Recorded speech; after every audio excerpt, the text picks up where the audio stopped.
ವಿಡಿಯೋಗಳು ವೈರಲ್ ಆಗಿದೆ. ಇವತ್ತು ಇಲ್ಲ, ನಾಳೆ ಅವರು ಯಾರನ್ನ ಅಲ್ಲಿ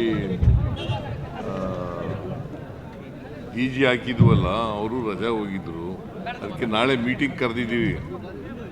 ಹೋಮ್ ಮಿನಿಸ್ಟರ್ ಮೀಟಿಂಗ್ ಕರೆದಿದ್ದಾರೆ. ಯಾರು ತಪ್ಪು ಮಾಡಿದ್ದಾರೆ ಅವ್ರ ಮೇಲೆ ಸೀರಿಯಸ್ ಕ್ರಮ ತಗೋತೀವಿ. ನಂಬರ್ 1. ನಂಬರ್ 2, ಮತ್ತೆ ಇನ್ನು ಮುಂದೆ ಈ ಥರ ಆಗಬಾರ್ದಾಗ ನೋಡ್ಕೋತೀವಿ.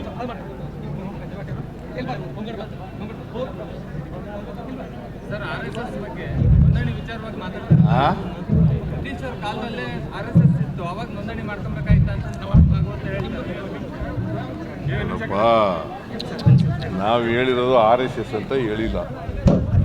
ಎನಿ ಆರ್ಗನೈಸೇಷನ್ ಅವರು ಪರ್ಮಿಷನ್ ತಗೊಂಡು ಮಾಡಬೇಕು ಜಿಲ್ಲಾಧಿಕಾರಿಗಳ ಹತ್ರ ಅಂತ ಹೇಳಿದ್ದೀವಿ.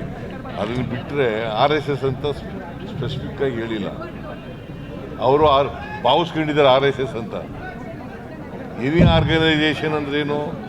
ಎಲ್ಲ ಸಂಘ ಸಂಸ್ಥೆಗಳು. ಆಮೇಲೆ ಹೇಳಿ, ಭಾಗವತ್ ಹೇಳಿದಕ್ಕೆಲ್ಲ ನಾವು ಉತ್ತರ ಕೊಡೋಕ್ಕಾಗಲ್ಲ. ಸಂಸ್ಥೆಗಳು ಟಿಪಿಜೆಡ್ ಚುನಾವಣೆ ಮಾಡ್ತೀರಾ? ಟಿಪಿಜೆಡ್ ಚುನಾವಣೆ ಮಾಡ್ತೀರಾ? ಯಾವುದು? ಜಿಲ್ಲಾ ಪಂಚಾಯತ್ ಎಲೆಕ್ಷನ್ ಮಾಡ್ತೀವಿ. ಯಾವಾಗ ಮಾಡ್ತೀರಾ?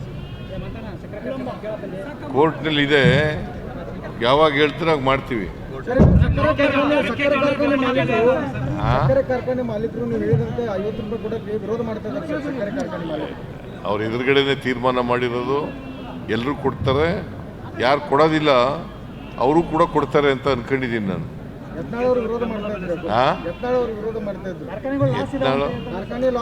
ವಿರೋಧ ಮಾಡ್ತಾರೆ. ಯತ್ನಾಳು ಇದ್ದರೆ ಅವನ ಮೇಲೆ ಕ್ರಮ ತಗೋತೀವಿ. ಶುಗರ್ ಫ್ಯಾಕ್ಟ್ರಿ ಅವ್ರ ಮೇಲೆ